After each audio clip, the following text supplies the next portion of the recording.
Welcome to Elizabeth's Stories. Today, we follow Margaret Thompson, a grandmother betrayed by her daughter-in-law's financial scheme. Uncovering a criminal network, Margaret fights back, reclaiming her strength and protecting her family. Subscribe and hit the bell for weekly tales of courage and truth. Share your thoughts below. Let's start the story. The air in my son's Westchester mansion carried the faint scent of jasmine and wealth, a perfume that always felt foreign to me.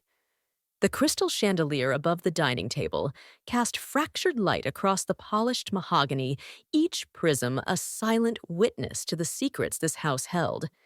I sat at the table, my homemade dinner rolls, a humble offering from my modest kitchen, looking out of place among Diana's meticulously curated spread. Her famous pot roast glazed carrots, and a bottle of Bordeaux that probably cost more than my monthly Social Security check.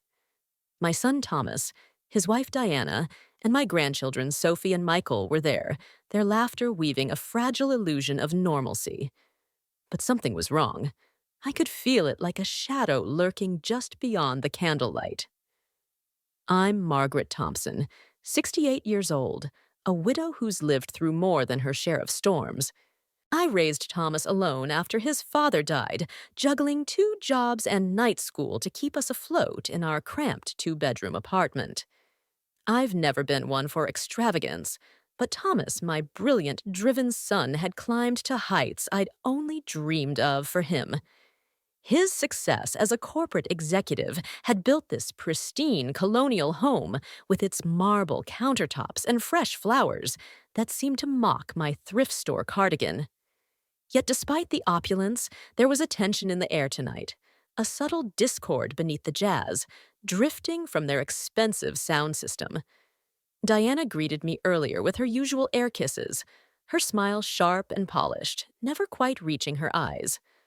"Margaret, you look lovely," she'd said, her voice smooth as silk, but cold as the marble beneath her feet. I'd nodded, knowing my department store outfit clashed with her designer aesthetic. Thomas had been delayed, caught up in a call about some high-stakes merger, and Diana had waved it off dismissively as if millions were just pocket change. When Thomas finally joined us, his executive energy filled the room, but his eyes carried a weight I hadn't seen since he was a boy, grieving his father. "Sorry, Mom," he'd said, kissing my cheek. Crisis at the Singapore office. We'd made small talk over cocktails. Sophie's college applications, Michael's varsity soccer tryouts, Diana's latest charity gala. It was the kind of conversation that should have felt warm, familiar, but it was strained like a violin string stretched too tight. Diana kept fidgeting with her pearl necklace, her manicured nails clicking against the beads. Thomas checked his phone repeatedly, his jaw tight. And then, as we sat down to dinner, the illusion shattered. Mom Thomas said, his voice cutting through the soft clink of forks and the jazz's gentle hum. "Tell me, what did you do with the $300,000 I gave you?" The words hit me like a slap, sharp and disorienting. My fork, laden with pot roast, froze halfway to my mouth. I set it down slowly, the porcelain plate clinking against the table as my mind scrambled to process his question. $300,000, I said, my voice steadier than I felt. "Thomas, what are you talking about?" Across the table, Diana's face drained of color, her wineglass trembling in her grip. The room seemed to shrink, the chandelier's light growing harsher, illuminating every flicker of unease. Sophie and Michael continued eating, oblivious to the storm brewing, but I saw the way Diana's eyes darted to Thomas, then to me, like a cornered animal calculating its next move. 6 months ago, Thomas said, his tone measured but edged with something colder.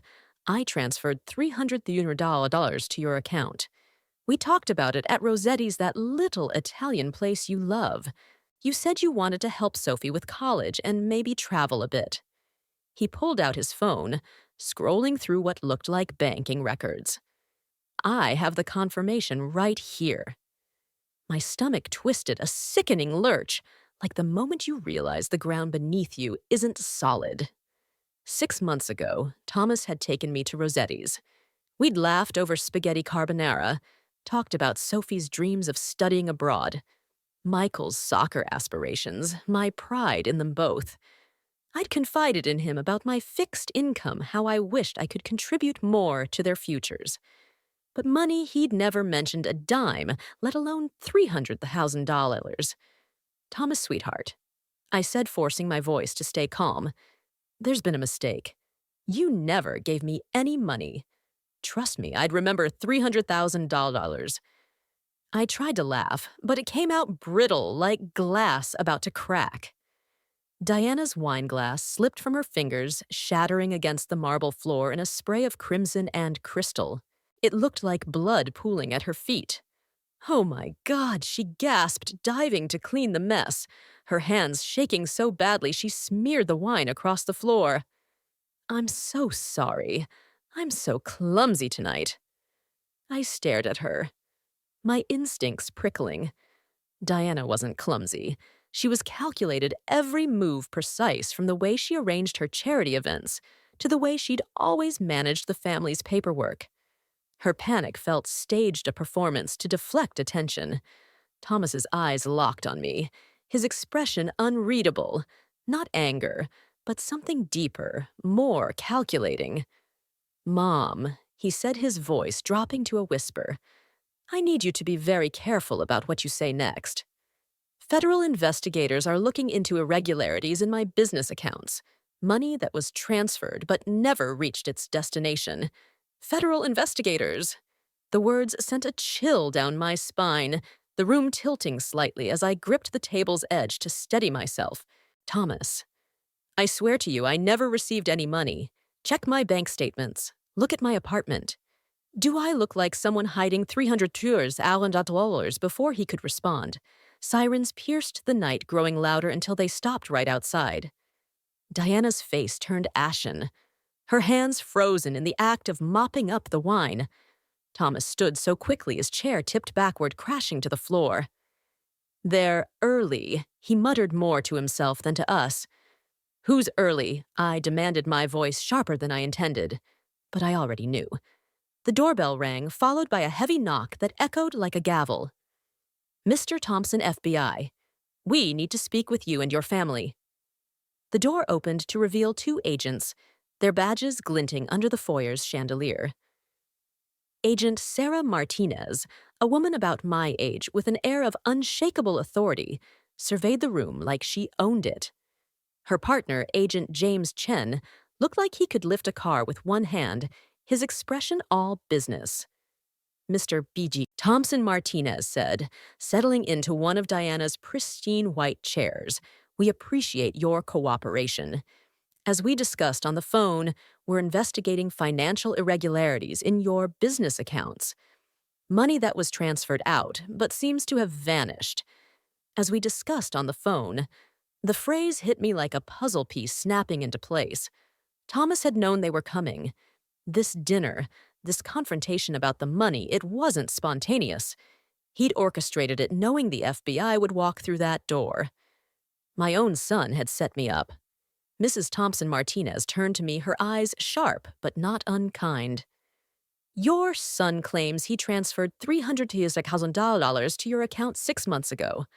Our records show the money left his business account, but it never appeared in any account registered under your name or social security number.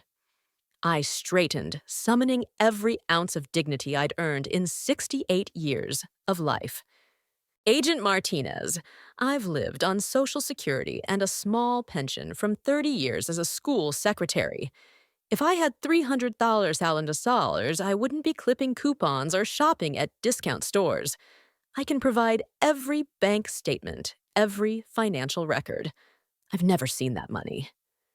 Agent Chen leaned forward, his voice low and serious. Mrs. Thompson, money laundering is a federal crime. If you've helped hide or move funds to avoid taxation or investigation, the penalties are severe regardless of your age or circumstances. I bit back a sarcastic reply about laundering nothing but my sheets. This wasn't the time for humor, not with my son staring at me like I was a stranger, not with Diana's nervous energy filling the room like static. I'm sorry, I said, my voice steady now. I'm just trying to understand how I became involved in something I know nothing about. Martinez consulted her notes. The transfer was initiated from your son's business account on March 15th. The receiving account was registered under the name Margaret Thompson, with the last four digits of your social security number, but it was opened using an address in Millbrook, not your current residence in White Plains. Millbrook. My heart stuttered. Diana's sister Patricia lived in Millbrook. Diana had grown up there, still spoke fondly of its quaint shops and farmers markets whenever we visited. It was close enough to be convenient, far enough to avoid scrutiny. I glanced at Diana, who had been silent since the agents arrived, her hands folded tightly in her lap. A small muscle twitched in her jaw, a nervous tell I'd noticed over the 12 years she'd been married to Thomas, usually when the credit card bills arrived. Diana, I said slowly, watching her face. Didn't you mention opening a savings account for the kid's future? Something about better interest rates at a bank in Millbrook. Thomas's head snapped up. What savings account? We keep everything at First National. Diana's composure cracked just a hair. I might have mentioned looking into options. She said, her voice strained like she was forcing the words through a sieve. Interest rates vary so much between banks. Agent Chen made a note, his pen scratching against the paper.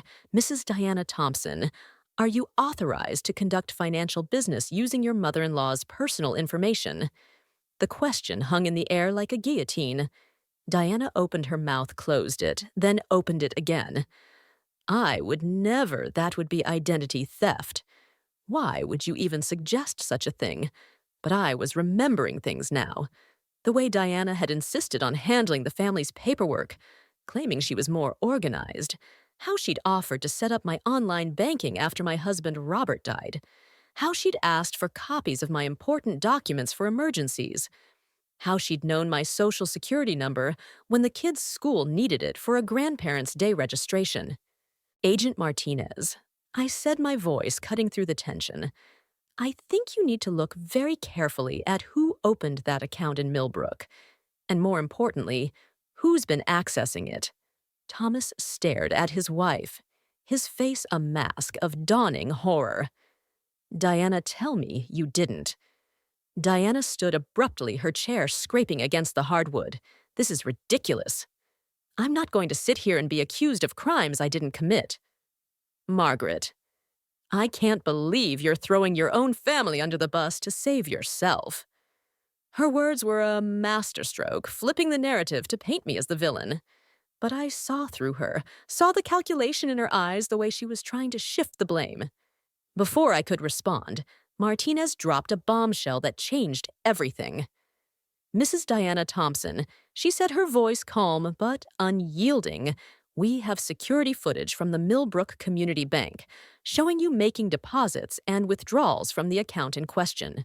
We also have copies of the identification you used, a fraudulent driver's license bearing Mrs. Margaret Thompson's name, but your photograph. The room fell silent, the only sound the ticking of the grandfather clock in the hallway. Diana's face cycled through emotions, shock, panic, desperation, like she was searching for a lie that would stick. Thomas looked like he'd been struck, his world crumbling in real time. Sophie and Michael, who had been quietly eating, froze their forks, hovering above their plates. Mom Sophie's voice was small, trembling. What's happening? I wanted to reach for her, to shield her and Michael from this nightmare, but I couldn't move. Not yet. The truth was unraveling, and I needed to see it through. Diana had used my name, my identity, to steal from her own family. And now, with the FBI in her living room, she was cornered. But something told me this was only the beginning. The shadows in this house hid more than a single betrayal, and I was about to step into a labyrinth of lies deeper than I could have imagined. The silence in Thomas's dining room was a living thing, heavy and suffocating, broken only by the distant tick of the grandfather clock and the faint hum of the jazz still playing oblivious to the chaos it underscored. The FBI agents Martinez and Chen sat like sentinels, their eyes scanning the room while Diana's shattered wine glass lay in ruins on the marble floor, its crimson stain a grim omen. My son Thomas stood rigid, his gaze fixed on his wife, who seemed to shrink under the weight of Agent Martinez's revelation, a fraudulent driver's license with my name and her face used to open a bank account in Millbrook. My name, my identity, stolen.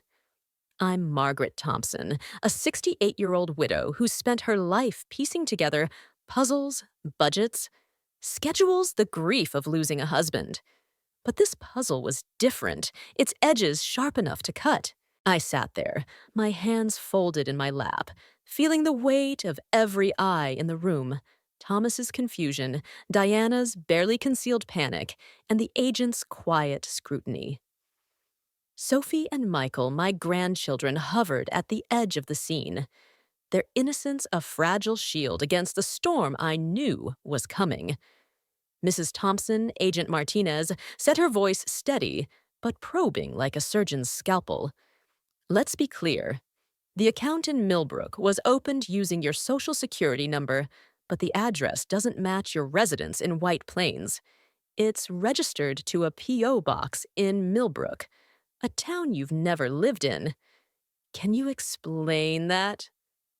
I shook my head, my mind racing back through years of interactions with Diana. I've never set foot in a bank in Millbrook. I've never opened an account there, and I certainly didn't authorize anyone else to do it in my name. My voice was calm, but inside, I felt a spark of anger igniting. Someone had taken my identity, my good name, and used it like a pawn in a game I didn't even know I was playing. Agent Chen flipped through a file, his expression unreadable. The account was opened 6 months ago on March 15th, with an initial deposit of $300 from your son's business account. Our records show multiple transactions. Since then, deposits withdrawals all conducted in person at Millbrook Community Bank. He paused, his eyes locking on to Diana. By someone presenting identification as Margaret Thompson. Diana's hands trembled as she pushed a strand of hair behind her ear, her composure fraying like a threadbare quilt. This is absurd, she said, her voice high and brittle. I don't know anything about a bank account in Millbrook.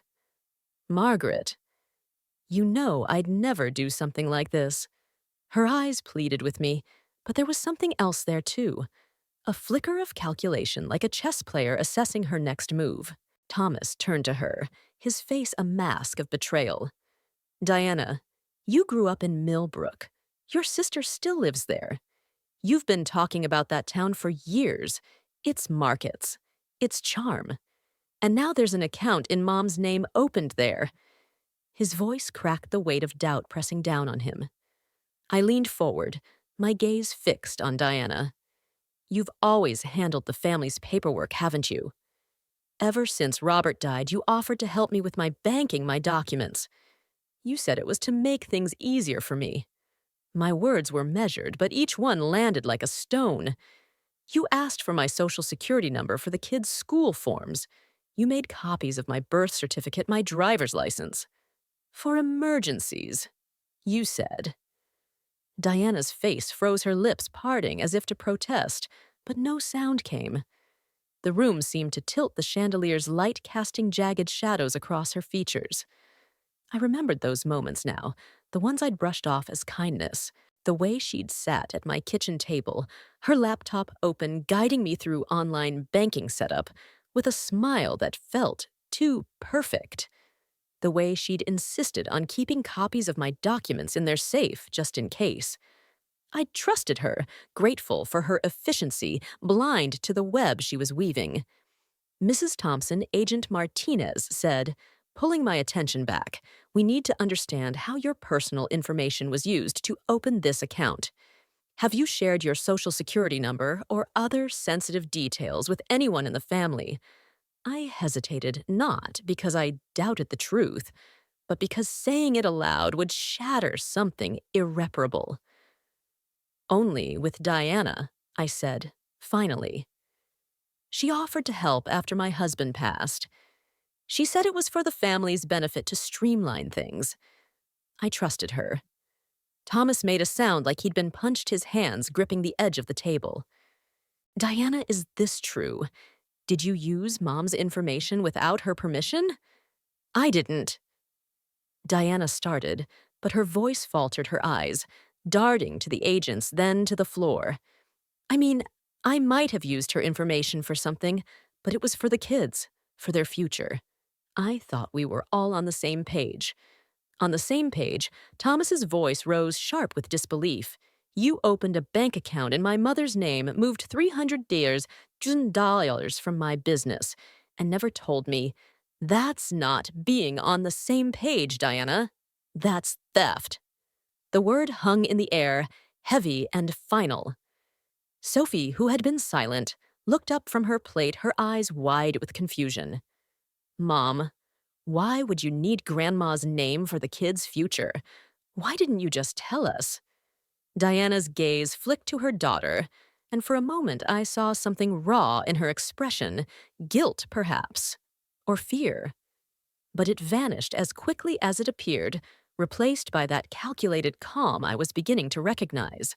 Sophie, honey, it's complicated, adult financial stuff. I was just trying to make things better for all of us. Agent Chen cleared his throat, his pen poised over his notepad. Mrs. Diana Thompson, our records show you made 3 transactions from the Millbrook account shortly after the initial deposit. A $50,000 check to Premier Properties, a $200,000 transfer to an entity called Diana Thompson, designs, and a $50,000 cash withdrawal. Can you explain these? Diana's eyes widened just for a fraction of a second before she schooled her features. I don't know what you're talking about. I've never heard of Diana Thompson Designs. This must be some kind of mistake. But I was watching her hands, the way they twisted the napkin in her lap, the way her knuckles whitened. She was lying, and I knew it. I'd seen that nervous energy before when she'd talk about her charity events or deflect questions about the family's finances. There was something she wasn't saying, something buried beneath her polished exterior. Agent Chen, I said, my voice steady despite the storm inside me. What is Diana Thompson, Designs and Premier Properties? Where did that money go? Chen glanced at Martinez, who nodded slightly, as if giving permission to reveal more. Diana Thompson Designs is a limited liability company registered in Delaware 6 months ago, he said. The registered address is a P.O. box in Millbrook, and the sole proprietor is listed as Diana Thompson. It appears to be a consulting business for interior design services. Thomas's chair scraped back, his face pale as death. Interior design, Diana. You haven't worked since Sophie was born. You told me you didn't want to work, that you wanted to focus on the kids and your charities. What is this company? Diana's lips parted, but no words came. Her eyes darted between Thomas, the agents, and me, like a trapped animal searching for an escape. I was exploring options, she stammered. Just a side project. It's not what you think. Not what I think. Thomas's voice was low, dangerous. You used my mother's identity to open a company I've never heard of, moved hundreds of thousands of dollars through it, and you're telling me it's not what I think. I felt a chill settle over me, not from the agent's words, but from the realization dawning in my mind. This wasn't just about $300,000. This was bigger, darker, a web of deceit that stretched beyond this dining room, beyond this family. I thought back to the little things, the way Diana always seemed to know too much about my finances, my routines, my life. The way she'd ask casual questions about my bank statements, my savings always framed as concern. I thought it was love, or at least duty. Now I saw it for what it was, reconnaissance. Mrs. Thompson Martinez said, her eyes locking onto mine. We need to confirm your financial records to rule you out as a suspect. Can you provide access to your bank accounts and any relevant documents? Of course, I said, my voice firm despite the tremor in my hands.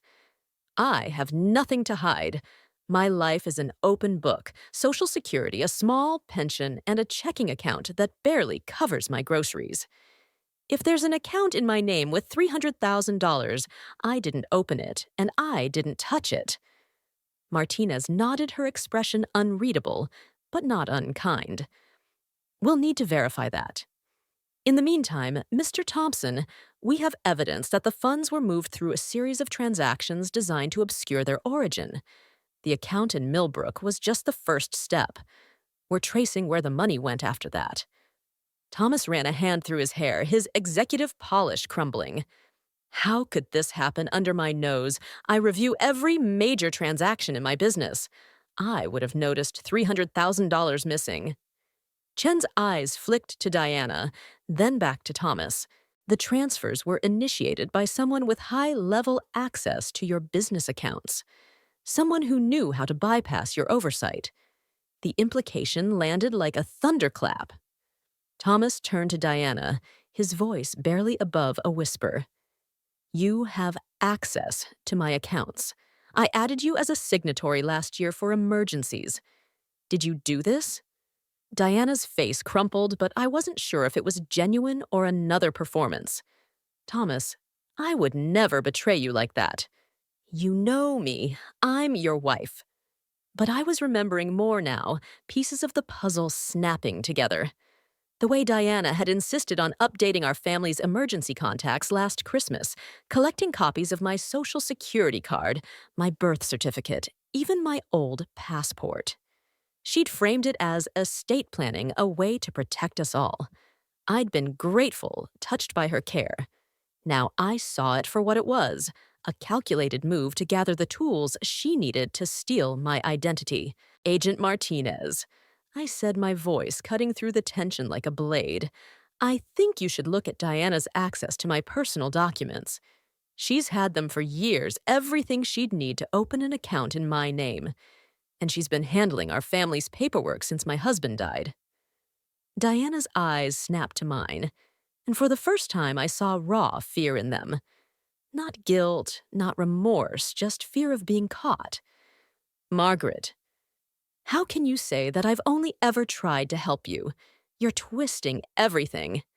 Am I asked, leaning forward, my voice steady, despite the anger simmering inside me. Then explain why you knew my Social Security number by heart when the kids' school needed it. Explain why you insisted on keeping my documents in your safe. Explain why you're so nervous about a bank account in Millbrook where your sister lives. The room went still, the air thick with unspoken accusations. Sophie's fork clattered to her plate, her eyes darting between her mother and me. Michael, usually so quiet, spoke up, his voice trembling. Mom is Grandma telling the truth. Did you use her name for something? Diana's gaze softened as she looked at her son, but it was a calculated softness, a mask I was beginning to see through. Michael, sweetheart, this is all a misunderstanding. I would never do anything to hurt Grandma or our family. But I wasn't buying it. Not anymore. I'd spent my life trusting people, believing in the goodness of family, but Diana's actions were peeling back that trust like paint from an old wall. There was something darker at play here, something that went beyond a single bank account or a single lie. Mrs. Thompson, Agent Chen, said, his voice pulling me back to the present. We've identified additional transactions linked to the Millbrook account. Some of the funds were moved to offshore accounts, others to real estate investments. We're still tracing the full trail, but it's clear this wasn't a one-time transfer.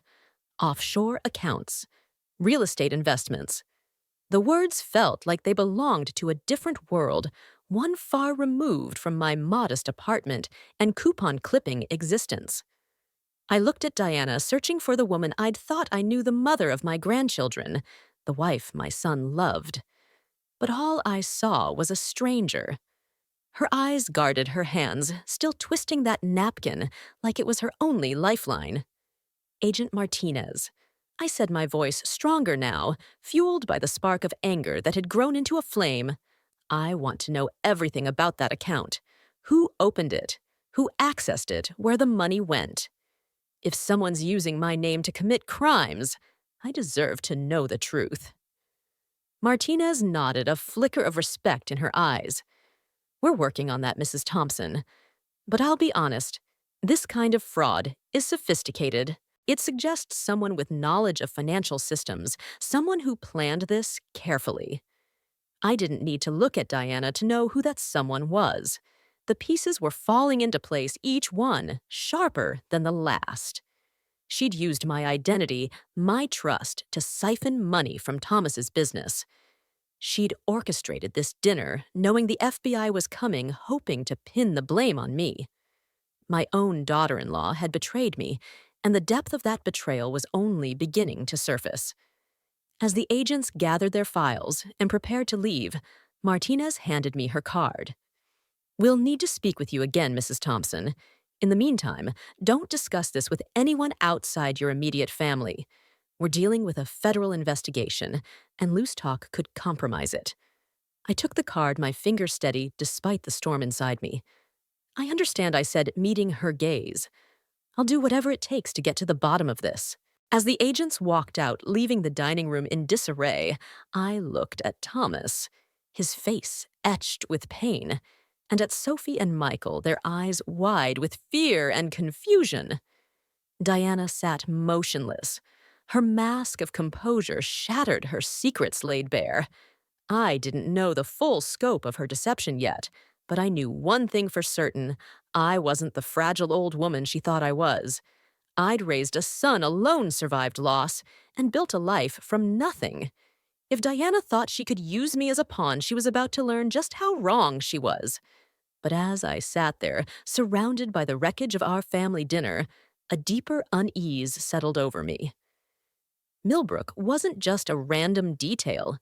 The account, the driver's license, the transactions. They weren't impulsive acts. They were part of a plan, one that felt too precise, too calculated to be the work of one person. Diana was hiding something bigger, and I had a sinking feeling that the truth was a labyrinth I was only beginning to enter. The dining room felt like a stage after the final act, the air thick with the wreckage of trust, and the faint echo of FBI agents' footsteps as they left. The chandelier's light flickered, casting jagged shadows across the mahogany table, where Diana sat, her face a mask of feigned shock, her hands still clutching the shredded remnants of her napkin. Thomas stood by the window, staring into the darkness beyond his shoulders, hunched as if carrying the weight of a collapsing empire. Sophie and Michael, my grandchildren, clung to each other at the table's edge, their eyes wide with questions no one could answer. I sat there. Margaret Thompson, 68 years old, a widow who'd thought she'd seen every shade of betrayal life could offer. But this was a darkness I hadn't imagined. The agent's words echoed in my mind, a fraudulent driver's license, with my name, and Diana's face, a bank account in Millbrook, siphoning $300,000 from Thomas's business, a shadowy company called Diana Thompson Designs. Each revelation was a thread in a tapestry of deceit, and I was beginning to see the pattern. Diana hadn't just stolen money. She'd stolen my identity, my place in this family, and she'd done it with a precision that chilled me to the bone. Mom Thomas said, his voice raw, breaking the silence. He turned from the window, his eyes searching mine. How could I not see this? How could I let her do this to you? To us, I wanted to comfort him, to tell him that love blinds us all, but the anger simmering inside me kept my words sharp. You didn't let her do anything, Thomas. She chose this. She planned it. I glanced at Diana, who was staring at the table, her lips pressed into a thin line. And she's still not telling us the whole truth. Diana's head snapped up, her eyes flashing with something dangerous, fear, perhaps, or defiance. Margaret, I don't know what you think you figured out, but you're wrong. I didn't steal anything. I was trying to help our family to secure our future. Secure our future. I said, my voice steady, despite the storm inside me. By using my name to open bank accounts, by moving money from Thomas's business into a company no one's ever heard of. Explain that, Diana. Explain why you needed my identity to do it. Sophie's voice cut through the tension, small and trembling. Mom, is it true? Did you use Grandma's name to take Dad's money? Diana turned to her daughter, her expression softening into something almost maternal, but I saw the calculation behind it the way she was weighing her next words. Sophie, honey, it's not what it looks like. There was a family plan to help with your college to make sure we were all taken care of. Grandma must have misunderstood. Misunderstood. I leaned forward, my hands gripping the edge of the table. I never agreed to any plan, Diana. You never mentioned 300,000 or Millbrook or any company. You used my social security number, my birth certificate, my life to steal from your own family. And now you're trying to twist this to make me the villain. Thomas's voice was low, almost a growl. Diana, stop lying. The FBI has footage of you at that bank. They have the fake ID. You can't talk your way out of this. Diana's composure cracked, her hands trembling as she pushed her chair back. You don't understand, Thomas. You're always so busy with your deals, your mergers, your Singapore crises. I was trying to protect us to make sure we had something to fall back on if your business failed. Failed? Thomas's face paled, his hands clenching into fists. My business is fine. I make over $2 million a year. We live in a $3 million house. What could you possibly need to protect us from? I watched Diana closely, the way her eyes darted to the door, as if she were calculating an escape. She was cornered, but she wasn't defeated. Not yet. There was something she was holding back, a secret buried deeper than the 300,000 shirt. I could feel it, like a shadow, moving just beyond my sight. Mrs. Thompson, Sophie said, her voice breaking the standoff. She looked at me, her eyes red but steady. What happens now? Are we going to lose everything? The question hit me like a knife, not because of the money, but because of the fear in her voice. Sophie, 17, and dreaming of college, and Michael, 15, and just finding his place on the soccer field. They didn't deserve this. They didn't deserve a mother who'd built their lives on lies. I reached for her hand, squeezing it gently. Sweetheart, we're going to figure this out. I promise you that. But even as I spoke, my mind was racing, piecing together the fragments of Diana's deception. The FBI had left, but their words lingered. Offshore accounts, real estate investments, a trail of money that didn't end with Millbrook. I needed answers, and I wasn't going to wait for another dinner to get them. The next morning, I woke to the familiar creak of my apartment's floorboards. The simplicity of my life, a stark contrast to the opulence of Thomas's mansion. My two-bedroom place in White Plains was modest, its walls lined with photos of Thomas as a boy of my late husband, Robert, of Sophie and Michael growing up. It was a life built on honesty, on hard work, and now it felt like a fortress under siege. I brewed coffee, the familiar ritual grounding me, as I prepared to face the day. Thomas called at 7:30, his voice heavy with exhaustion. Mom, I couldn't sleep. I've been going through the business accounts all night. There's more missing way, more than $300,000. I found records of transfers going back 18 months, totaling $1.2 million.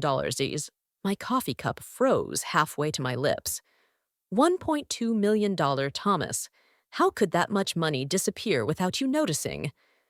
I don't know, he said, his voice breaking. I trusted Diana.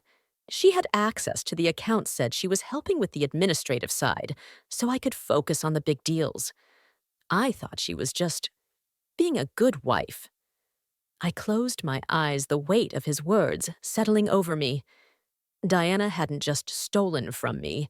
She'd been siphoning money from her own family for over a year, using my identity as a shield. What else did you find? I asked, my voice steady, despite the anger coiling inside me. Some of the money went to that company Diana Thompson Designs. There's a check for $200,000 to them, and another $50,000 to something called Premier Properties. Mom, I don't even know what these companies are. Premier Properties. I repeated the name, stirring a memory. Diana had mentioned real estate once, during one of her charity galas, talking about investment opportunities in the Florida Keys. I'd thought it was just idle chatter, the kind of thing rich people say to fill silences. Now it felt like a clue, a piece of the puzzle I'd been too naive to see. Thomas, I said you need to call the FBI. Tell them everything you've found. And I'm going to dig into my own records. If Diana used my name, there might be more accounts, more lies we haven't uncovered. After we hung up, I pulled out my old file box, the one I kept in the closet with every important document from my 30 years as a school secretary. Bank statements, tax returns, Social Security records. Everything was there, neatly organized, a testament to the careful life I'd lived. I spent hours combing through them, looking for anything out of place, but found nothing. No mysterious deposits, no unexplained withdrawals. My life was as transparent as I'd claimed, but Diana's wasn't. I called Agent Martinez that afternoon, her card still tucked in my purse from the night before. Mrs. Thompson, she said, her voice crisp but attentive. We were just about to contact you. We've traced the $300,000 from the Millbrook account. It's only the tip of the iceberg. What do you mean? I asked, my heart pounding. The $1,000 was the most recent transfer, but we've identified a pattern of transactions going back 18 months. Over $1.2 million has been moved from your son's business accounts and the children's college funds into accounts registered under your name. Most of it was funneled through Diana Thompson Designs, then redirected to real estate purchases in Florida and offshore accounts in the Caymans. The college funds. My breath caught a wave of nausea washing over me. Sophie and Michael's college money. She took that too. I'm afraid so. Martinez said, her tone softening. The accounts were drained over the past year, disguised as family-authorized transfers. Whoever set this up was meticulous, using your identity to make it look like you were the beneficiary. I sank into my kitchen chair, the weight of it all pressing down on me. Diana hadn't just betrayed me, she'd stolen the future from her own children, all while hiding behind my name. Why me? I asked, more to myself than to Martinez. Why use my identity? Because you were the perfect cover, Martinez said. A widow on a fixed income, no one would suspect you of masterminding $1 million fraud. And if the scheme was uncovered, the trail would lead to you, not her. The realization hit like a physical blow. Diana hadn't just stolen money. She'd orchestrated a plan to frame me, to let me take the fall for her crimes. I thought of the dinner, the way she'd watched me with those calculating eyes, the way she'd let Thomas accuse me while the FBI was on their way. She'd planned it all down to the moment the agents knocked on the door. Agent Martinez. I said, my voice hardening. What happens next? How do we prove I had nothing to do with this? We're already pulling records, she said. Your cooperation is key. We'll need access to all your financial documents, and we may need you to come in for a formal interview. But Mrs. Thompson, I'll be honest, this is a sophisticated operation. Whoever's behind it has experience hiding money and covering their tracks. Whoever's behind it. The words echoed in my mind, stirring a new unease. Martinez thought it was just Diana, but I wasn't so sure.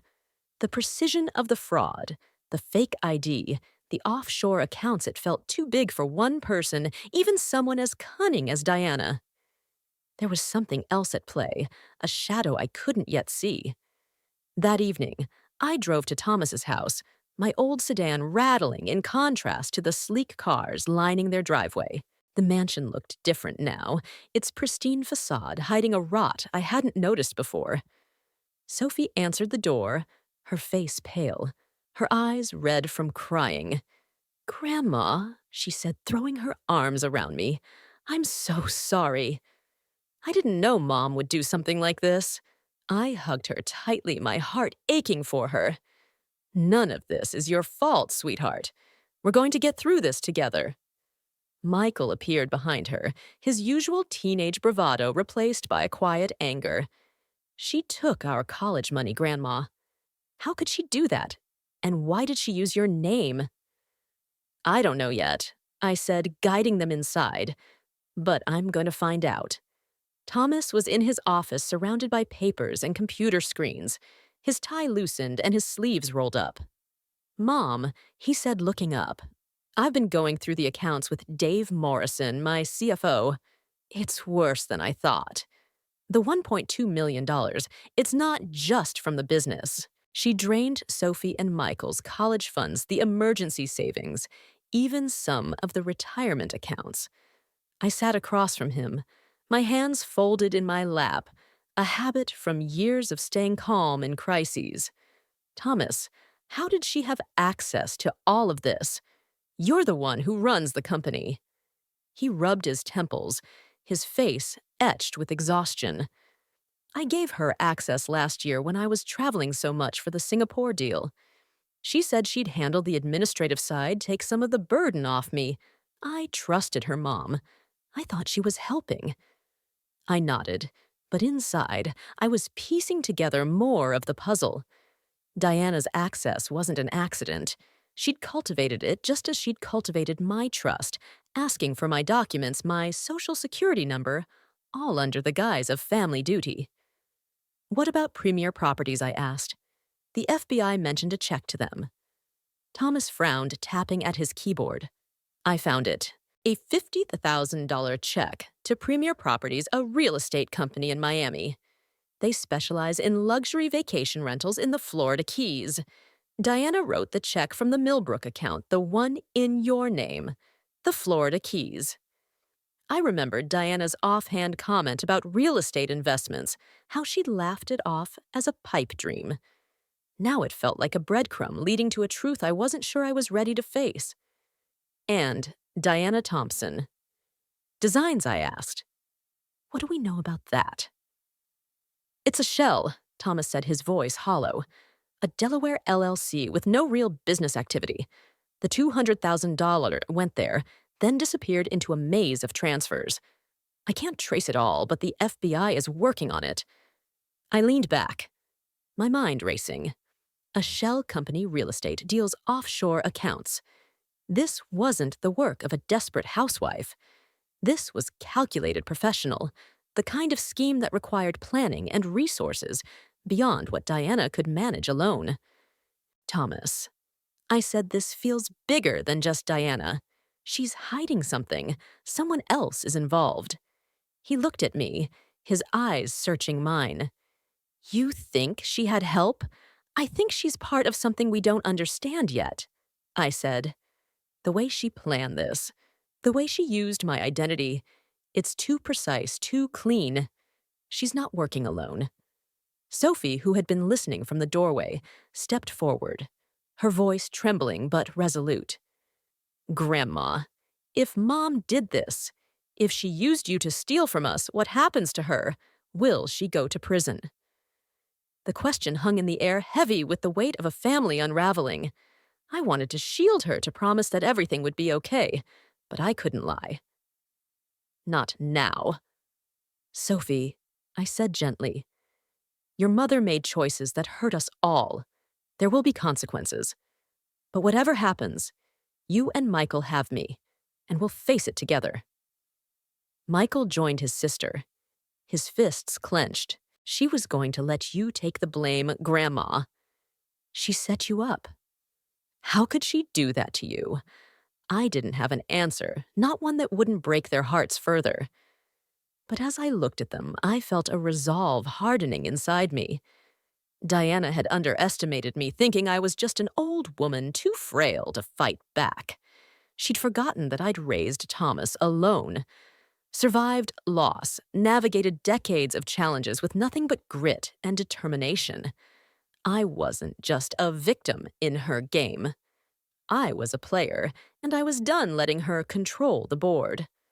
The next day, I met Agent Martinez at the FBI field office, a stark building that smelled of coffee and bureaucracy. She led me to a conference room where files and photographs were spread across a table like a map of Diana's lies. "Mrs. Thompson," she said, gesturing for me to sit, "we've uncovered more about the scope of this fraud. It's not just the $300,000. Diana has been moving money for 18 months, using multiple accounts in your name to obscure the trail." How much, I asked, my voice steady, despite the dread pooling in my stomach. "Approximately $1.2 million, she said, sliding a file toward me. "From your son's business accounts, the children's college funds, and other family reserves. The money was funneled through Diana Thompson Designs, then split into real estate investments and offshore accounts. We're still tracing the final destinations, but it's clear this was a long-term operation." I opened the file, my eyes scanning bank statements and transaction records, all bearing my name. It was surreal seeing my identity twisted into something I didn't recognize. Why didn't I see any of this? I asked. If these accounts are in my name, shouldn't I have gotten statements? Notices something Martinez's expression softened, but her voice remained professional. The accounts were set up with false addresses. P.O. boxes mostly in Millbrook and other locations. Statements were sent there, not to your home. Whoever did this knew how to keep you in the dark. "Whoever," I said, my voice sharp. "We both know it was Diana. She had my documents, my social security number. She orchestrated this." Martinez nodded, but her eyes held a caution I didn't like. "We believe Diana is the primary actor, but the sophistication of this fraud suggests she may have had assistance. The offshore accounts the shell company. It's not the work of an amateur." The words confirmed my suspicions, sending a chill down my spine. Diana wasn't just a thief. She was part of something bigger, a network I couldn't yet see. "What about Premier Properties?" I asked. Thomas found a check to them. "What are they?" Agent Chen, who had been silent, spoke up, flipping through his notes. "Premier Properties is a real estate investment firm in Miami, specializing in luxury vacation rentals in the Florida Keys. The $50,000 check was for a down payment on a property. We're looking into whether it's tied to other fraudulent transactions." The Florida Keys. Again, that breadcrumb leading to a truth I wasn't sure I wanted to uncover. I thought of Diana's casual mention of real estate the way she'd brushed it off as a dream. Now it was a piece of her scheme, a piece that didn't fit neatly into the puzzle. "And Diana Thompson Designs?" I asked. "What's the real story there?" "It's a front," Martinez said. "A Delaware LLC with no legitimate business activity. The $200,000 was transferred there, then split into smaller amounts and sent to various accounts, some offshore. We're working to trace them, but it's a complex web." A complex web. The phrase lingered heavy with implications. I leaned back, my mind racing. Diana had planned this for months, maybe years, using my identity to build a house of cards that was now collapsing. But why? Why risk everything? Her marriage, her children, her life for money she didn't need. Mrs. Thompson Martinez said, her voice pulling me back. "We need your help to unravel this. We're scheduling a formal interview to go over your records. But I need to warn you, Diana's actions have put you in a precarious position. If we can't prove you had no knowledge of these accounts, you could face scrutiny as a co-conspirator." The words were a punch to the gut, but I didn't flinch. I'd survived worse than scrutiny loss, hardship, years of scraping by. Agent Martinez, I said, meeting her gaze, I've spent my life being honest. I'll give you every record, every detail. But I want the truth, all of it. If Diana's not working alone, I want to know who's pulling the strings. Martinez studied me for a moment, then nodded a flicker of respect in her eyes. We'll get to the bottom of this, Mrs. Thompson. But be careful. People who orchestrate frauds like this don't take kindly to being exposed. As I left the office, the weight of her warning settled over me. Diana's betrayal wasn't just personal. It was a calculated strike, one that had used my name to shield a larger scheme. I thought of the dinner, the way she'd watched me as Thomas accused me, the way she'd let the FBI walk through the door, knowing they'd point the finger at me. She'd planned to frame me to let me take the fall for her crimes. But she'd made one crucial mistake. She'd underestimated me. I wasn't just a grandmother clipping coupons and living quietly. I was a survivor forged in the fires of loss and resilience. Diana thought she could bury me in her lies, but I was about to dig my way out and drag her secrets into the light. The morning light filtered through the lace curtains of my White Plains apartment, casting delicate patterns across my kitchen table. But there was nothing delicate about the storm raging inside me. I'm Margaret Thompson, 68, a widow who's weathered loss and hardship, but nothing had prepared me for the betrayal of my daughter-in-law, Diana. She'd stolen $1.2 million from Thomas's business and the children's college funds using my identity as her shield, and she'd nearly succeeded in framing me for her crimes. The FBI's revelations, fake accounts, a shell company offshore transfers had torn the veil off our family, exposing a darkness I hadn't dared imagine. Yet as I sipped my coffee, the bitter taste mirroring my mood, I felt a fire kindling within me. Diana had underestimated me, and that was her fatal mistake. The phone rang its shrill tone, cutting through the quiet. It was Thomas, his voice heavy with exhaustion. Mom, I need you to come over. Dave Morrison, my CFO, is here, and we're going through the accounts. It's a mess. I don't know how to face Sophie and Michael with this. I'll be there in an hour. I said, my voice steady, despite the ache in my chest. Thomas was crumbling, and my grandchildren were caught in the crossfire of their mother's deceit. I wasn't just fighting for myself anymore. I was fighting for them. As I drove to Thomas's Westchester mansion, the familiar tree-lined streets felt alien, as if Diana's lies had tainted the very landscape. The house loomed ahead, its pristine colonial facade, a cruel mockery of the chaos within. Sophie opened the door before I could knock her face pale, her eyes swollen from crying. Grandma, she whispered, throwing her arms around me. I don't understand why Mom did this. Why would she hurt us like this? I held her tightly, my heart breaking for the girl who'd lost her sense of safety. I don't know, sweetheart, I said, stroking her hair, but we're going to get through this. I promise. Michael stood behind her, his teenage bravado replaced by a quiet fury. She used your name, Grandma.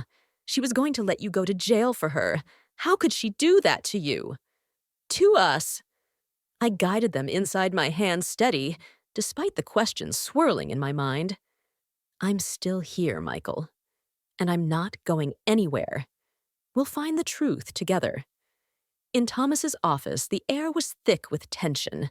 Papers and laptops covered his desk, a chaotic map of Diana's betrayal.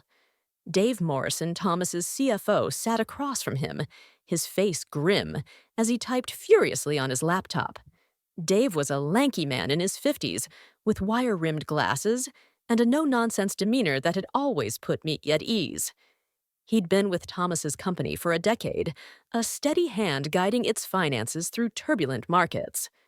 Mrs. Thompson Dave said, looking up as I entered, I'm so sorry you're caught up in this.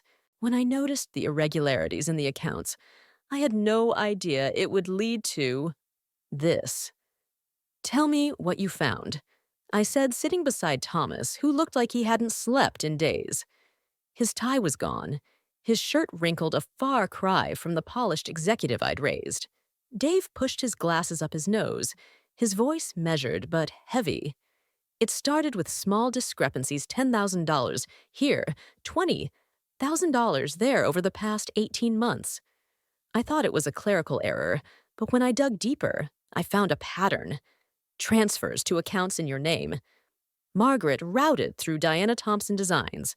The total is $1.2 million, including $300,000 from the business accounts, $400,000 from the kids' college funds, and $500,000 from other reserves. Thomas slammed his fist on the desk, making the papers jump. How did I miss this? I review the major accounts every quarter. I should have seen it. You couldn't have, Dave said, his tone firm. The transfers were buried in legitimate transactions, vendor payments, expense reimbursements. Whoever set this up knew how to manipulate the books. They had access to your digital signatures, your account codes, and they used Margaret's identity to make it look like she was the one pulling the strings. I felt a chill, not from the air-conditioned room, but from the realization of how deeply Diana had infiltrated our lives. She had my social security number, my birth certificate, everything I said. She offered to manage my banking after Robert died. I thought she was being helpful. Thomas's eyes met mine, filled with guilt. I gave her access to the business accounts, too. Mom, last year when I was traveling, she said she'd handle the administrative side. I trusted her. God, I was so blind. I reached for his hand, squeezing it gently. You loved her, Thomas. We all did. That's not blindness, it's family. But now we know the truth, and we're going to fight this together. Sophie, who had been listening from the doorway, stepped forward, her voice trembling but resolute. What happens to Mom now? If she did this, will she go to prison? The question hung in the air, heavy with the weight of a family fractured. I wanted to shield her, to promise a fairy tale ending, but the truth was too raw for that. Sophie, I said, my voice soft but firm. Your mother made choices that hurt us all. There will be consequences. But you and Michael are not alone. You have me, your father, and we'll get through this. Michael's jaw tightened, his eyes burning with anger. She took our college money, Grandma. She was going to let you take the blame. I don't even know who she is anymore. I stood, pulling both of them into a hug.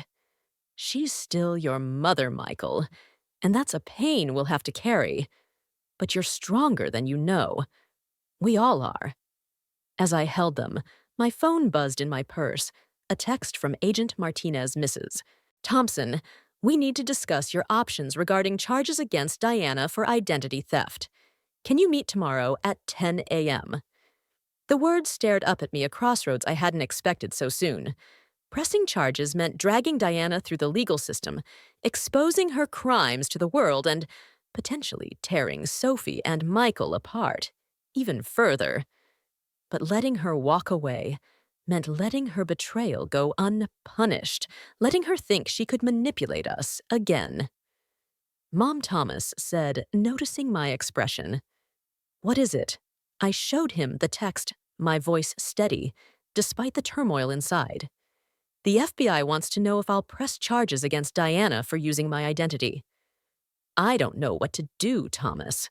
She's your wife, their mother. But she tried to destroy me to save herself.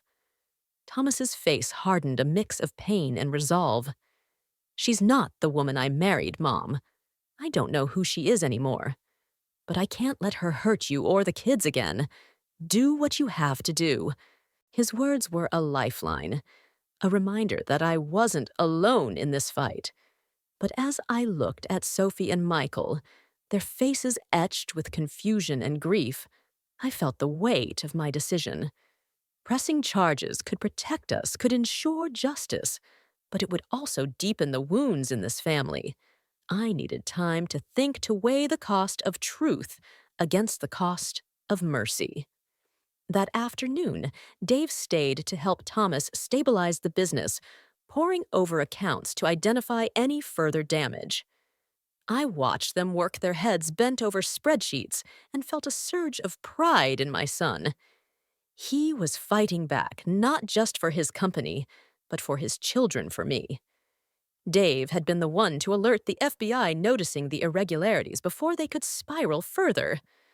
"We're lucky Dave caught this," Thomas said, glancing at me. "If he hadn't, the whole company could have been implicated." "Thank you, Dave," I said, meeting his gaze. "You didn't just save the business, you saved us." Dave adjusted his glasses, a faint smile breaking through his serious demeanor. "Just doing my job, Mrs. Thompson. But I have to warn you, the deeper we dig, the more we're finding. There's a paper trail leading beyond Diana to other entities we haven't identified yet." The words sent a shiver down my spine, echoing the unease I'd felt since the FBI mentioned the sophistication of the fraud. "What kind of entities?" I asked. "Shell companies, mostly," Dave said. "Registered in Delaware, Nevada places, where it's easy to hide ownership. Some of the money went to real estate, like that Premier Properties deal in Florida, but other transfers are murkier offshore accounts, cryptocurrency wallets. It's like whoever set this up wanted to make the money vanish.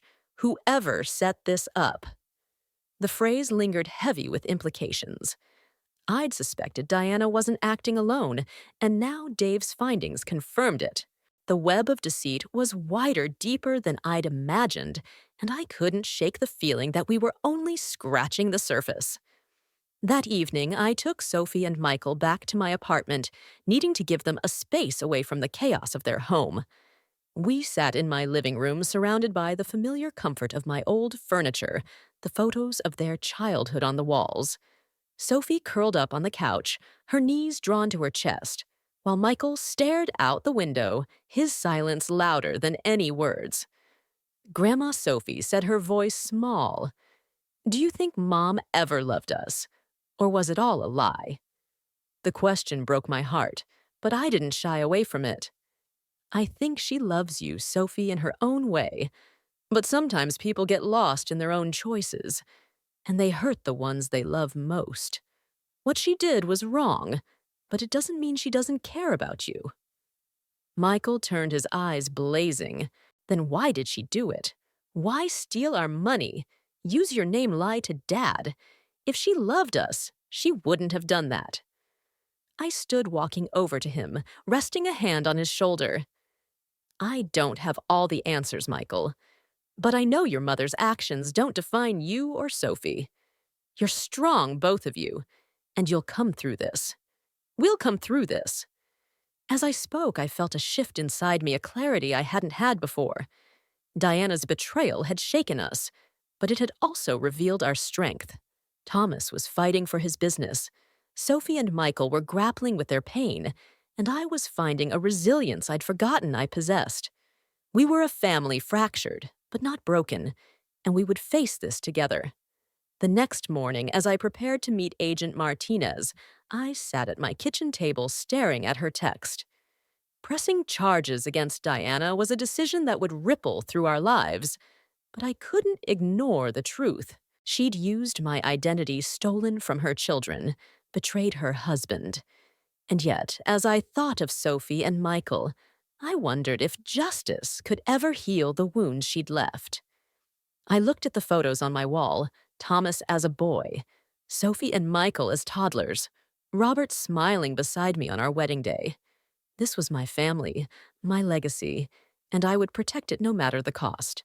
Diana had thought she could break us, but she'd forgotten who I was. I'd raised a son alone, survived loss, built a life from nothing. I was Margaret Thompson, and I was done being a pawn in her game. As I grabbed my purse and headed for the door, my phone buzzed again. Another message from Martinez. "Mrs. Thompson, we've found evidence linking Diana to a larger network. Be cautious.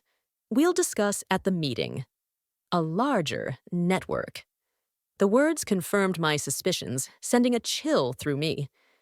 Diana wasn't just a thief. She was a piece of a bigger puzzle, one that was about to pull me deeper into its shadows. But I wasn't afraid. I was ready to face whatever came next to uncover the truth and protect my family. The fight was just beginning, and I was stronger than Diana could ever imagine. The FBI field office in White Plains smelled of stale coffee and bureaucracy, its fluorescent lights casting a sterile glow over the conference room where I sat across from Agent Sarah Martinez. I'm Margaret Thompson, 68, a widow who's faced down life's storms with nothing but grit and love for my family. But now I was caught in a tempest I hadn't seen coming, a web of deceit spun by my daughter-in-law Diana, who'd stolen $1.2 million from Thomas's business and our grandchildren's future, all while hiding behind my name. The text from Martinez still burned in my mind. We found evidence linking Diana to a larger network. Be cautious. Those words had kept me awake all night, whispering of dangers far beyond a single betrayal. Martinez's eyes were sharp, but not unkind, as she slid a manila folder across the table. Mrs. Thompson, she said, her voice steady, we've uncovered something bigger than we expected. Diana's actions using your identity, the shell company, the offshore accounts are part of a larger criminal operation, targeting vulnerable individuals, particularly the elderly. The word elderly stung, but I pushed it aside, focusing on the folder. Inside were bank statements, grainy security footage stills, and a chart mapping transactions like a spider's web. My name appeared again and again, tied to accounts I'd never opened, transfers I'd never authorized. What kind of operation, I asked, my voice calm despite the dread curling in my stomach. Martinez leaned forward, her hands clasped. It's a sophisticated fraud ring operating across multiple states. They target people like you, retirees, widows, those with modest means but clean financial records. They use stolen identities to open accounts, launder money, and funnel it into real estate and offshore havens. We've identified 43 victims so far, with losses totaling $12 million. 43 victims. $12 million. The numbers were staggering, a cold reminder of the scale of this betrayal. I thought of Diana, her polished smile, her calculated kindness, and realized she wasn't just a thief. She was a predator, part of something far darker than I'd imagined. And Diana, I asked, what's her role in this? Agent James Chen, who'd been silent, spoke up, his voice low and serious. We believe she's a regional operative managing the Northeast Corridor. She's been using your identity to open accounts and move money, likely reporting to someone higher up. The Millbrook account, Diana Thompson, designs the Florida real estate. They're all pieces of a larger machine. A machine. The word sent a shiver down my spine, conjuring images of a shadowy network, faceless figures pulling strings from the darkness. I thought of Diana's sister Patricia in Millbrook, the town where this had all begun. What about Patricia? I asked, my voice steady, despite the unease. Is she involved? Martinez exchanged a glance with Chen, a silent conversation passing between them. Patricia Evans is a person of interest, Martinez said carefully. She's been linked to several victims in the Millbrook area, primarily elderly women. She builds relationships, gains their trust, and collects personal information, social security numbers, birth certificates, the works. We suspect she passed your information to Diana. The pieces clicked together, sharp and cold. Patricia, with her warm smiles and small-town charm, had visited us often, always asking about my life, my routines, my finances. I'd thought it was sisterly affection, a bond forged through Diana. Now I saw it for what it was, reconnaissance, a predator circling her prey. Why me? I asked the question, slipping out before I could stop it. I'm nobody special. I live on Social Security and a pension. Why use my name for this? Martinez's expression softened, but her voice remained firm. Because you're perfect, Mrs. Thompson. Your financial history is clean, your lifestyle modest.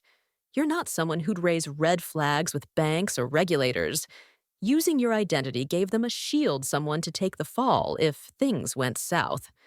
The words hit like a physical blow, echoing the truth I'd already suspected. Diana hadn't just stolen from us, she'd weaponized my identity, turning me into a scapegoat for her crimes. I thought of the dinner, her calculated panic when the FBI arrived, the way she'd tried to shift the blame to me. It wasn't just greed, it was strategy. A plan to sacrifice me to save herself. What's next? I asked, my hands folded in my lap, a habit from years of staying calm in crises. How do we stop this? Martinez leaned back, studying me with a mix of respect and caution. We're building a case, but we need more evidence to dismantle the network.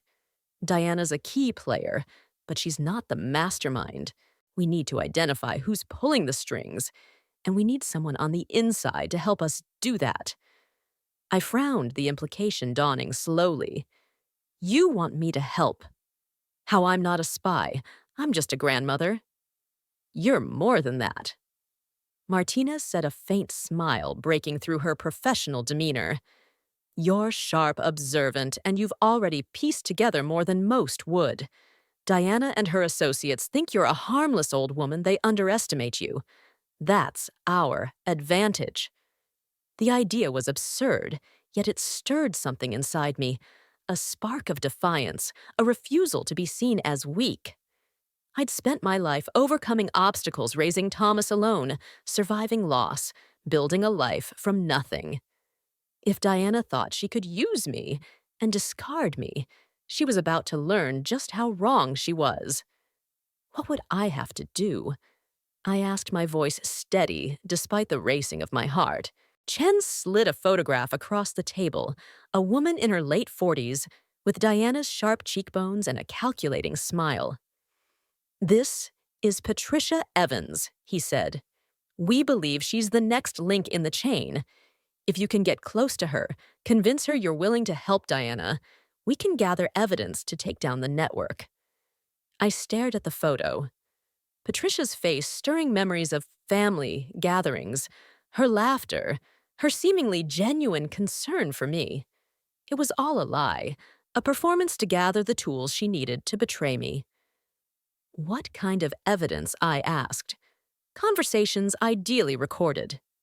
Martinez said, anything that ties Patricia to the fraud, to other operatives, or to the money trail. We'd equip you with a discreet recording device, and we'd have agents nearby at all times. But I won't lie, Mrs. Thompson. It's risky. These people don't take kindly to betrayal. Risky. The word hung in the air, heavy with implications. I thought of Sophie and Michael, their futures stolen by their mother's greed. I thought of Thomas fighting to save his business, his trust shattered. And I thought of the 43 other victims, people like me, who'd had their lives upended by this faceless machine. I wasn't just fighting for my family anymore.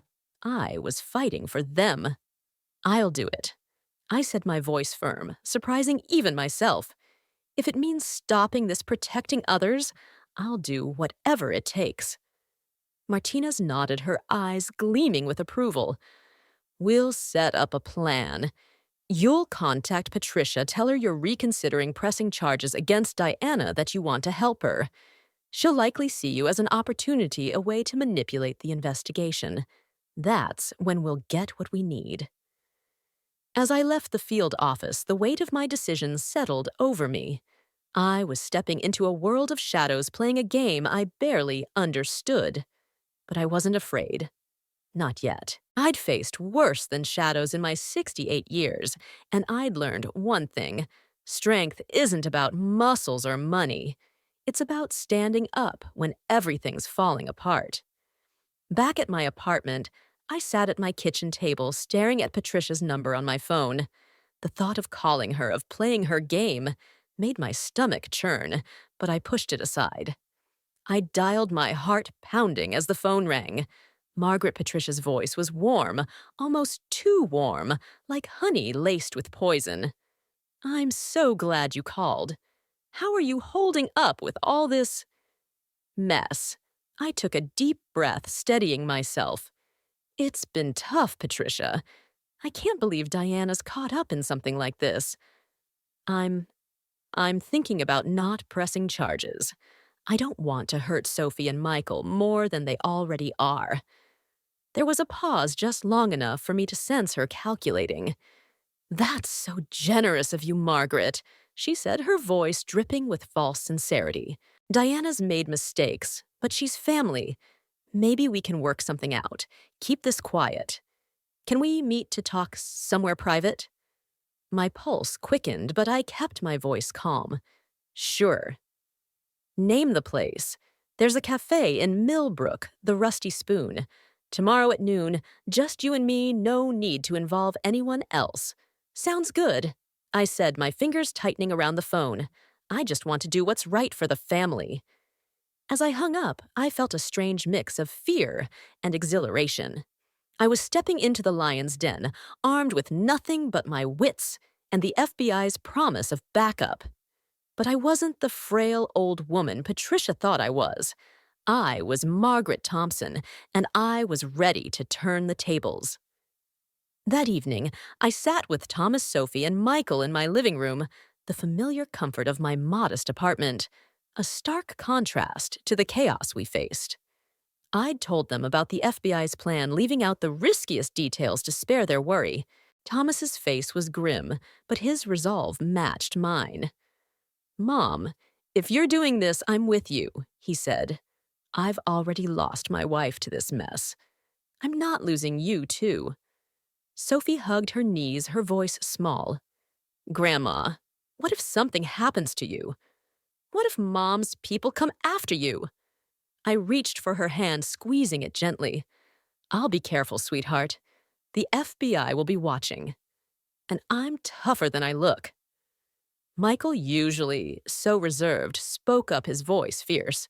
She deserves to pay Grandma for what she did to you, to us. But I don't want you to get hurt. I looked at them, my family fractured but fierce, and felt a surge of pride. I'm doing this for all of us, I said. And for the others out there, the ones who've lost everything to people like your mother. We're stronger than she thinks. As they left, I sat alone staring at the photos on my wall, Thomas as a boy, Sophie and Michael as toddlers. Robert's smile frozen in time. This was my legacy, and I would protect it no matter the cost. But as I prepared for my meeting with Patricia, a new fear crept in. The FBI had mentioned 43 victims. But what if there were more? What if this network wasn't just about money? Martinez had hinted at something darker, something that made my skin crawl. I thought of Eleanor Chen, another victim whose name had surfaced in the files, an elderly woman who'd lost everything. What if the network wasn't just stealing, it was destroying? The thought lingered, a shadow I couldn't shake. Diana was a piece of this puzzle, but Patricia was the next step, and beyond her was a darkness I couldn't yet see. I was stepping into a game where the stakes were higher than money, higher than betrayal. But I wasn't backing down. I'd faced loss, raised a son, survived decades of challenges. If this network thought they could break me, they were about to meet Margaret Thompson, the woman who'd never learned to quit. The next morning, I met Martinez and Chen at a nondescript diner near the field office, where they fitted me with a tiny recording device disguised as a brooch. This will capture everything Martinez said, pinning it to my cardigan. Just act natural. Get Patricia talking about Diana the accounts, anything that ties her to the network. We'll be in a van nearby listening. If anything feels off, say the code phrase, I forgot my scarf, and we'll move in. I nodded, my hands steady, despite the weight of the moment. I understand. Let's do this. As I drove to Millbrook, the rolling hills and quaint storefronts felt like a facade hiding the rot beneath. The Rusty Spoon was a cozy cafe, its windows fogged with steam, its tables filled with locals sipping coffee. Patricia was already there, seated in a corner booth, her smile as warm as ever, but her eyes sharp, calculating. I took a deep breath, channeling the strength I'd carried for 68 years, and stepped inside. Margaret, she said, standing to hug me, her embrace too tight, too staged. I'm so glad you're here. Let's fix this for Diana's sake. I smiled, my heart pounding, but my voice calm. I want to help Patricia. Tell me what I can do. As we sat, I felt the weight of the brooch against my chest, a reminder of the truth I was here to uncover. Patricia leaned forward, her voice low, conspiratorial. Diana got in over her head, Margaret. She was trying to secure the family's future, but she made some bad choices. If you drop the charges, we can make this go away. I nodded, playing the part of the naive grandmother. I don't want to hurt Sophie and Michael, but I need to understand what happened. The FBI mentioned accounts in my name money moving to Florida offshore. What was Diana doing? Patricia's smile faltered just for a moment before she recovered. It's complicated, Margaret. Investments, real estate things to protect the family. Diana trusted the wrong people, that's all. The wrong people? The phrase was a breadcrumb leading to a truth I could almost taste. I leaned closer, my voice soft but probing. Who, Patricia? Who did she trust? Because someone used my name, my life, to steal from my family. I deserve to know who. Her eyes flickered a crack in her facade. Just some business associates. People who know how to make money work. Look, Margaret. The less you know, the better. Just tell the FBI you're not pressing charges, and we'll handle the rest. I felt the brooch's weight, the FBI listening, waiting. I was close, so close to unraveling the truth.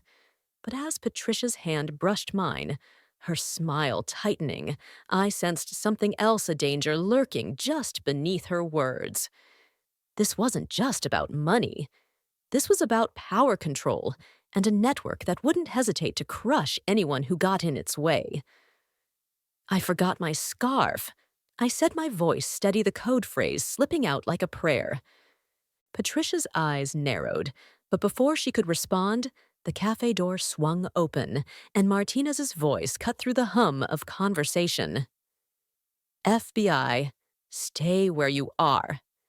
The game was on, and I was no longer just a player.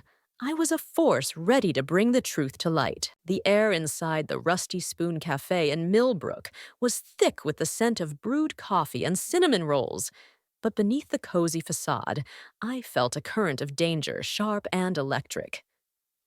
I'm Margaret Thompson, 68, a widow who's faced down life's storms with nothing but grit and love for my family. Now I was stepping into the heart of a lion's den, a tiny recording device disguised as a brooch pinned to my cardigan, the FBI listening from a van nearby.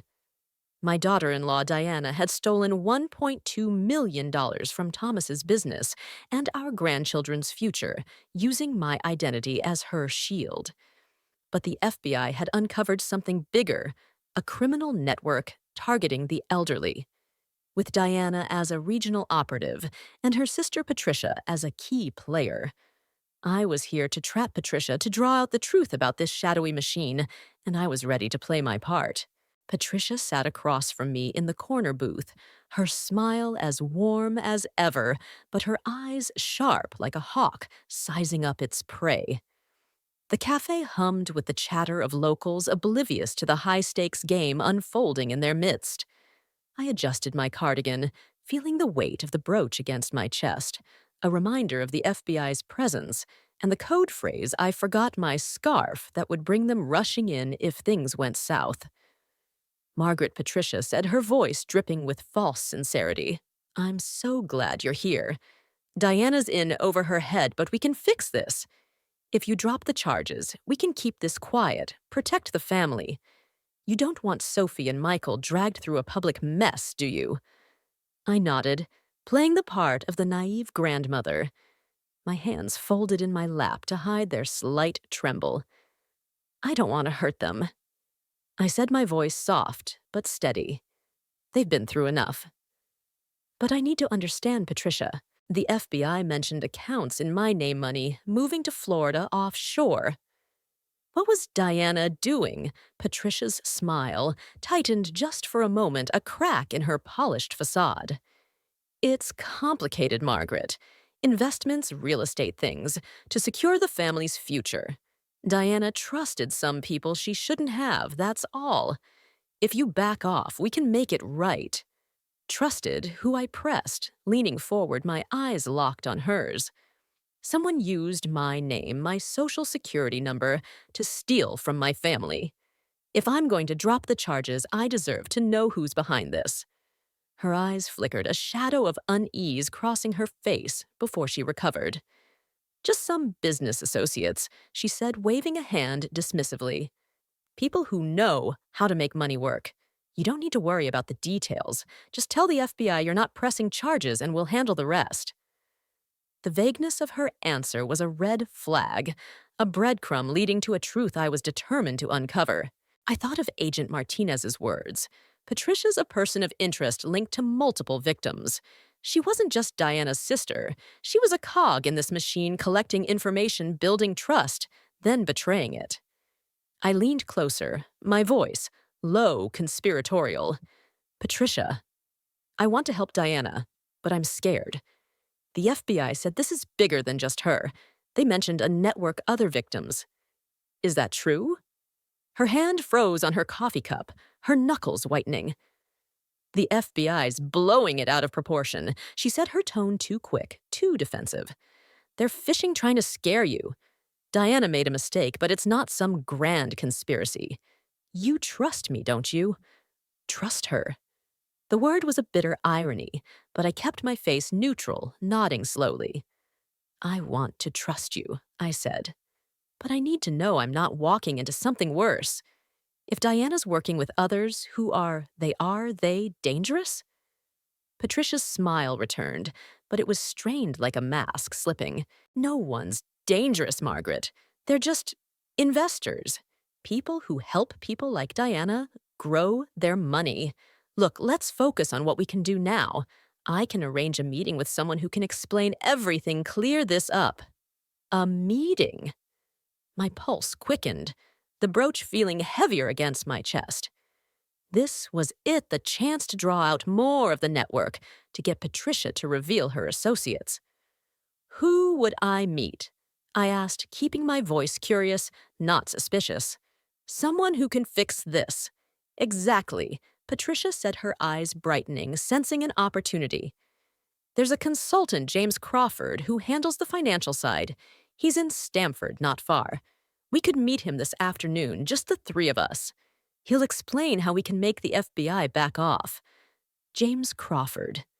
The name hit like a spark, igniting my instincts.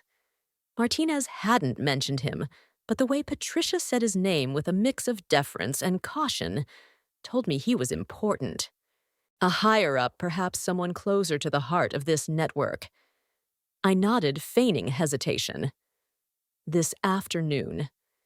That's so soon. I don't know, Patricia. I'm just a grandmother not used to these kinds of things. You're more than that, she said, her voice smooth, but laced with manipulation. You're family, Margaret. You're doing this for Sophie and Michael. Come with me to Stamford and we'll sort it out. No FBI, no charges, just a clean slate. I swallowed, my mind racing. This was moving faster than I'd expected, and the shift to Stamford felt like a trap, a way to isolate me. But I wasn't alone. The FBI was listening, ready to move if I said the code phrase. I had to keep going to get Patricia to reveal more. Okay, I said, my voice trembling just enough to sell the act. I'll go. But I need to know this. James Crawford can really help Diana. He can. Patricia said, her smile widening, thinking she'd won. Let's finish our coffee and head out. My car's outside. As we stood, I felt the cafe's warmth fade, replaced by a chill that had nothing to do with the weather. Patricia's eagerness, her insistence on moving quickly, set off alarms in my mind. I glanced around the cafe, half expecting to see someone watching us, someone from this shadowy network. The locals at the counter, the barista wiping down the espresso machine, they all seemed normal, but I couldn't shake the feeling that I was being watched. We stepped outside, the autumn air crisp against my skin. Patricia's car, a sleek black SUV, waited at the curb, its tinted windows like dark eyes, staring back at me. "After you," she said, opening the passenger door, her smile never wavering. I hesitated, my hand brushing the brooch, a silent reassurance of the FBI's presence. I forgot my scarf. I said the code phrase, slipping out as I glanced back at the cafe, hoping Martinez and Chen were close. Patricia's smile froze, her eyes narrowing. "Your scarf." "It's not that cold, Margaret. Come on, we're running late." "I'm chilly," I insisted, turning as if to head back inside. "It'll just take a second." Before I could move, a man stepped out from behind the SUV. His presence sudden and imposing. He was tall, broad-shouldered, with a neatly trimmed beard and eyes that held no warmth. "Mrs. Thompson," he said, his voice smooth but edged with menace. "I'm James Crawford. No need to go back for your scarf. Let's get moving." My heart pounded the world, narrowing to the space between us. This wasn't the meeting Patricia had described, not in a Stamford office, but here now, on a quiet Millbrook street. The FBI was supposed to be close, but I couldn't see them, couldn't hear them.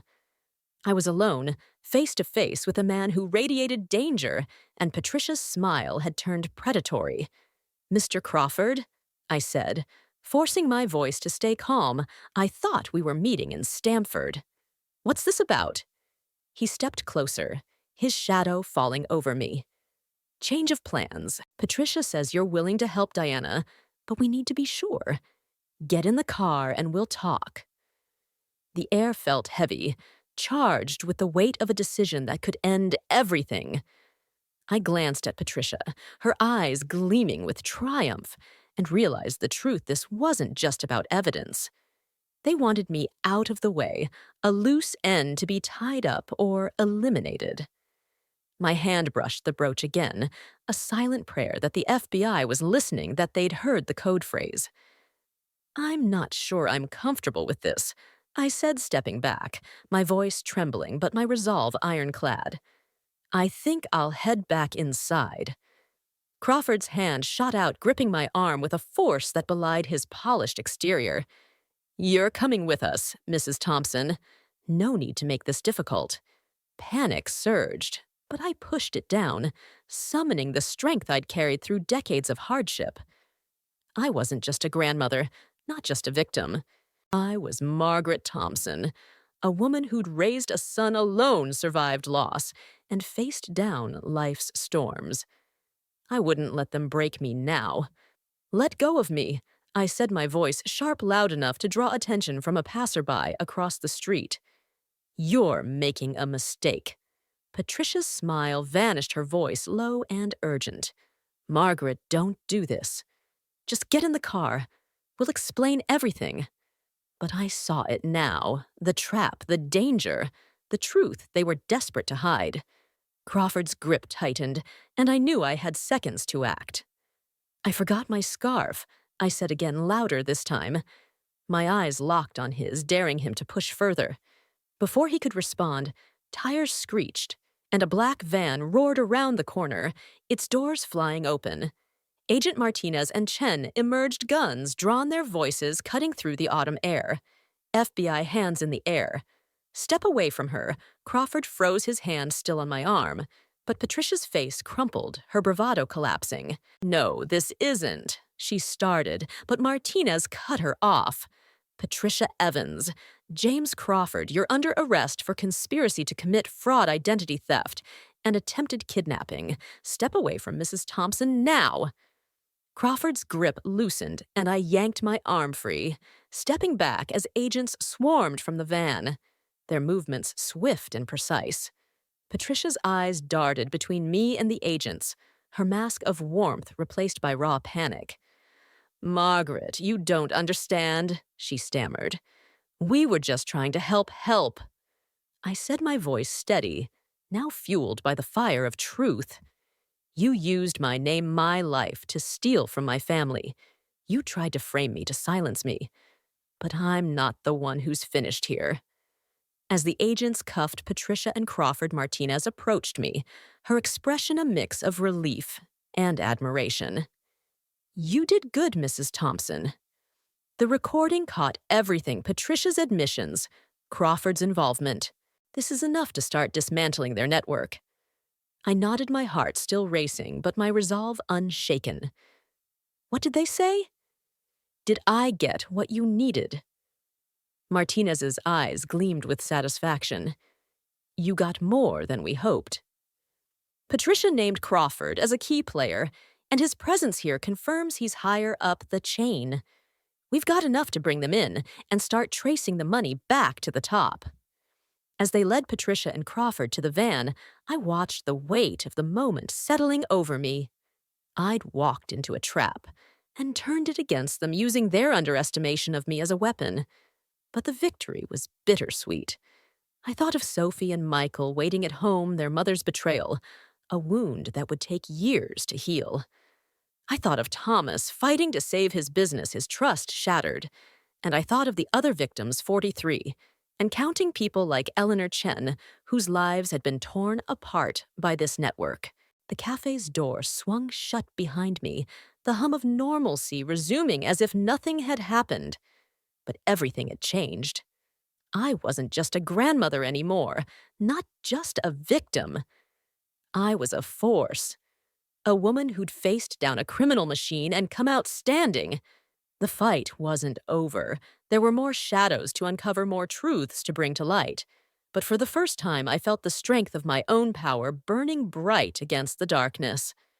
As I drove back to White Plains, the brooch still pinned to my cardigan, I thought of the road ahead. Patricia and Crawford were in custody, but the network was still out there, its leaders hidden in the shadows. I'd taken the first step, but I knew this was only the beginning. I was Margaret Thompson, and I was ready for whatever came next. The courtroom smelled of polished wood and tension, its high ceilings amplifying the soft murmurs of spectators and the shuffle of papers. I sat in the front row, my hands folded in my lap, the same hands that had once cradled my son Thomas as a baby, that had clipped coupons to survive, that had pinned a recording device to my cardigan to trap a criminal network. I'm Margaret Thompson, 68, a widow who'd faced down life's storms, but none had tested me like this.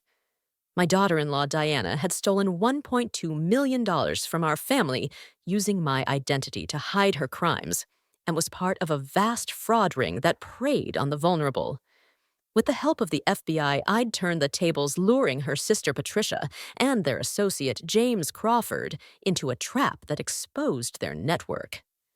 Now, as I sat in this courtroom, the weight of justice and the scars of betrayal pressed against me, but so did a quiet strength I hadn't known I possessed. The judge's gavel fell, silencing the room. Diana stood at the defendant's table, her once polished appearance replaced by a plain gray jumpsuit, her face pale but defiant. Patricia and Crawford stood beside her, their expressions a mix of resignation and anger. The gallery was filled with victims, 47 in total, their stories now uncovered, their losses totaling $14 million. Among them was Eleanor Chen, an elderly widow whose life savings had been drained, her name whispered in the FBI's files as a reason to keep fighting.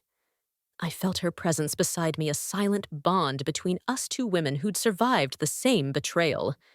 The judge, a stern woman with silver hair, read the charges: wire fraud, identity theft, money laundering conspiracy, and for Crawford, attempted kidnapping. The evidence was overwhelming: bank records, security footage, the recordings from my brooch, and the testimony of Dave Morrison Thomas's CFO, who'd first alerted the FBI to the irregularities. But it was my role, my courage in facing Patricia and Crawford, that had cracked the case wide open, exposing a network that stretched across states and continents. Mrs. Diana Thompson, the judge, said, her voice echoing through the courtroom. You have been found guilty on all counts. for orchestrating a fraud that caused irreparable harm to 47 victims, including your own family. You are sentenced to life in prison without the possibility of parole. A gasp rippled through the gallery, but Diana's face remained impassive, her eyes fixed on some distant point.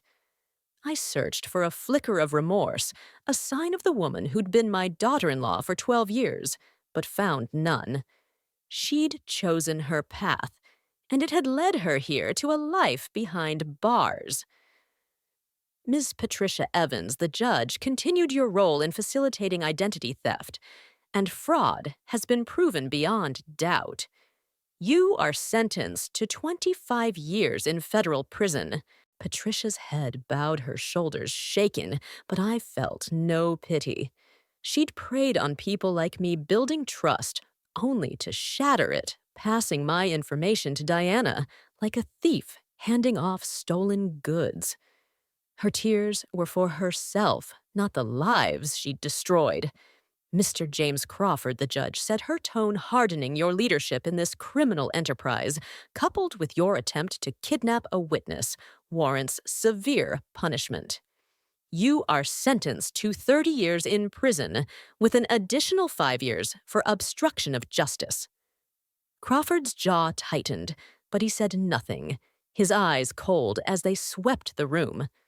I met his gaze unflinching. He'd thought me weak, a disposable pawn in their game, but I'd outsmarted him, turned his trap against him. The memory of that moment outside the Rusty Spoon. His hand on my arm, the FBI's timely arrival, still sent a shiver through me. But it also fueled my resolve. I wasn't just a grandmother. I was a force, and I'd brought them down. The gavel fell again, signaling the end of the sentencing. The courtroom buzzed as the defendants were led away, their handcuffs clinking softly.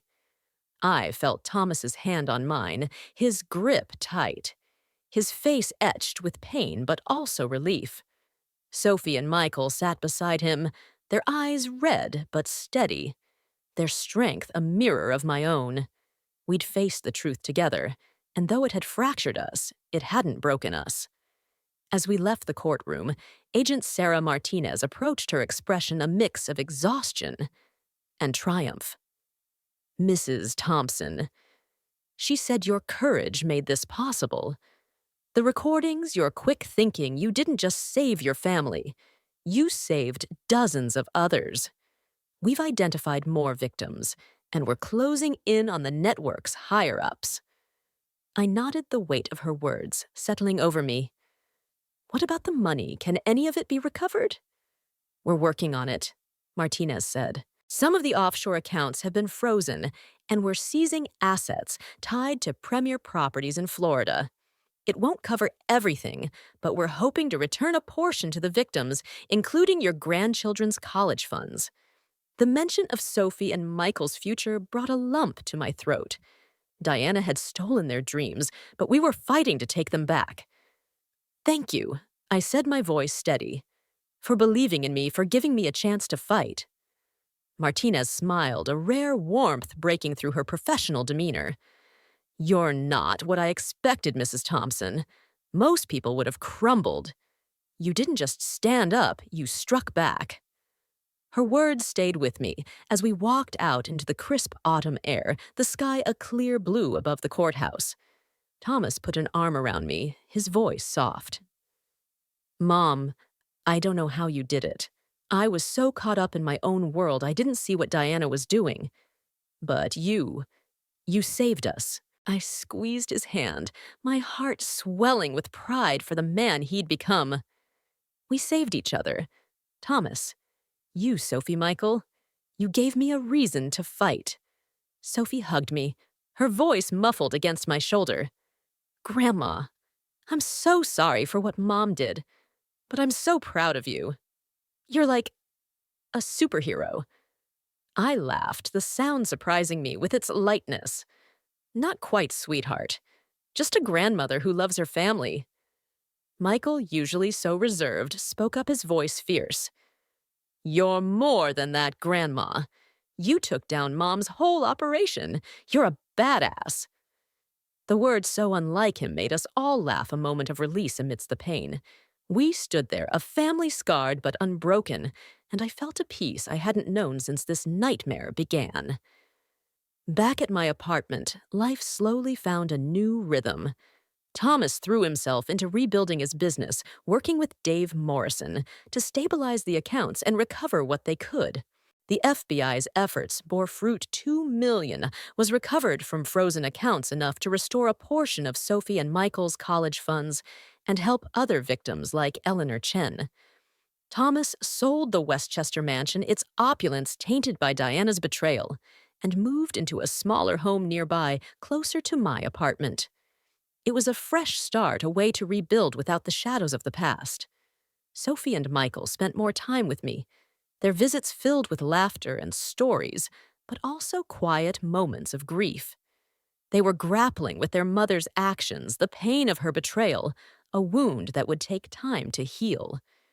But they were strong, stronger than Diana had ever given them credit for, and I saw in them the same resilience I'd found in myself.